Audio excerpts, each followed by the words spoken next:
আসসালামু আলাইকুম। আমি এখন যে দৃশ্যগুলো আপনাদের দেখাবো, আমি এক জায়গায় দাঁড়িয়ে থেকে ৩টা প্রতিষ্ঠান দেখতে পাচ্ছি। এটি হচ্ছে ১০ শয্যা বিশিষ্ট মা শিশু হাসপাতাল এবং খেলার মাঠ। এটা হচ্ছে মন্দির এবং এর পাশাপাশি হচ্ছে আলিম মাদ্রাসা। মাদ্রাসার সাথেই আছে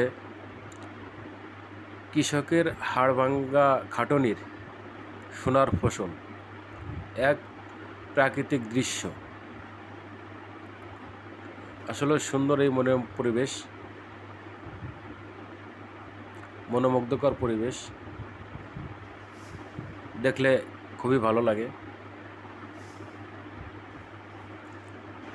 এটা হচ্ছে আমার চারপাশের দৃশ্য।